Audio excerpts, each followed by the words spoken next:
God gave me exactly what I prayed for, and I begged for him to take it away. Bro, this past year, I've learnt that we can be so quick to pray to God for all the manner of things that we want, but a lot of us we aren't actually prepared to do what has to be done to receive that blessing from God. And I'm not talking about like earning the blessing and just being like a white knuckle Christian and just try harding your way into getting what you want. Here, bro, let me tell you what happened to me. I've just finished my last year of high school. I've just finished my senior year. And going into this year, the big thing that I prayed to God for was patience. And I was just coming off of a massive high over last summer where I was closer to God than ever, and I was really feeling his presence in my whole life. And I prayed to him, God, please give me patience. And then, bro, the last year, my senior year, was a very tough year for me. In my school, in my year group, it was a very, very small year group. It was me, my friend, and another girl who was there about half the time.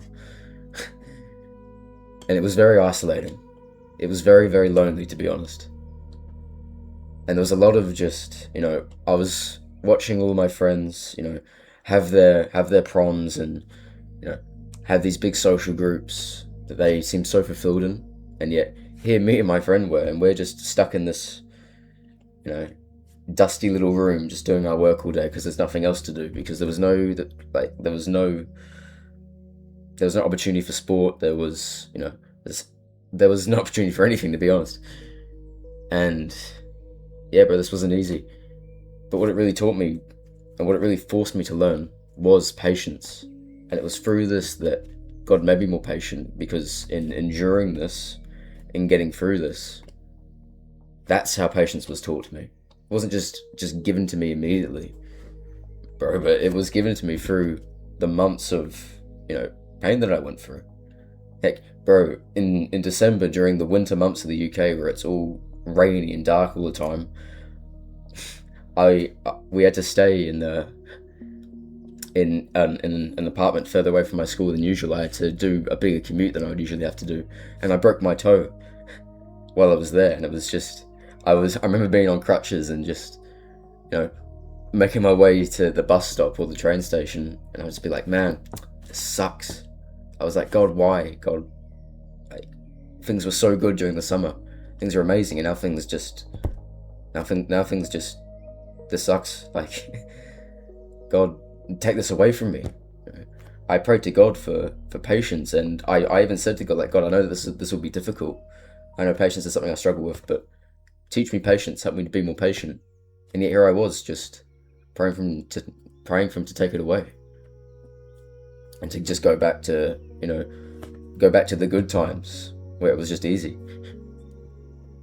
And bro, maybe that's you right now, bro. Maybe you're struggling in your school like I was. Maybe it's in relationships, at work.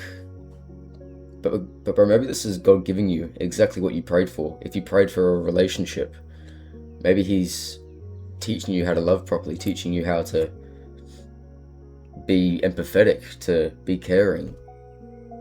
And maybe he's doing that through making you go through a tough time.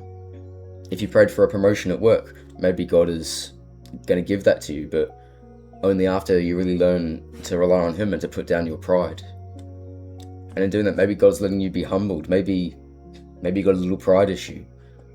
Maybe, if something happens, or if you achieve something, you immediately get prideful about it. You immediately think, I'm just that good. I don't need God. And then, what does it say in the Bible, bro? Pride comes before the fall. Immediately after that, I know this happened for me when I would get prideful.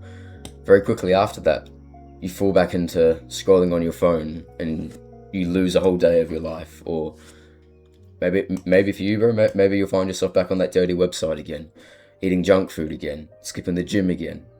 This is God preparing you for the blessing, not just so he can test you, not just to put you through pain, not just for the sake of it, and not for you to earn it either. This is God preparing you so that when you do receive the blessing, you'll be able to deal with it. You'll be able to handle that blessing so it won't destroy you. Like, bro, think about this, right? If you were given $1 billion right now, would you waste it?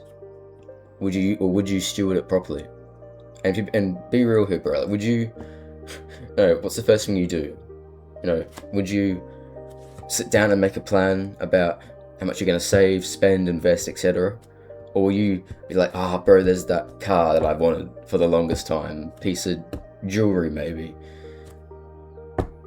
whatever it may be. I know for most of us, bro, probably even me right now, I'd be very, very tempted to just go and buy the car that I want, or go on a holiday.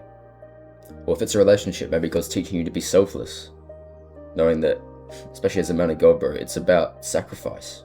As men, we're called to love our wives like Christ loved the church, and that obviously requires humility. Maybe the situation you're in right now that you're hating and that you're asking God to take away from you, maybe it's actually exactly what you prayed for, and it's exactly what you need to grow and to get that big blessing that you've asked God for. And maybe He's teaching you to rely on Him and to put your eyes on Him. Like, that's exactly what He did for me. During the last year when I was struggling, I wasn't able to look to my performance at all and show that to God, because there was none. I wasn't in my Bible as much. I was scrolling on my phone more. All that I had was just knowing that God loved me and that He didn't care about my performance. He just wanted to be with me. And that's what then brought me out of that struggle and back to Him. That's what helped me realize that I was drifting away and that I just had to come back to God, and that He would welcome me back with open arms, just like the Father did the prodigal son. Anyways, my brother, thank you for watching. I hope this has been a blessing to you, and I'll catch you later. Peace.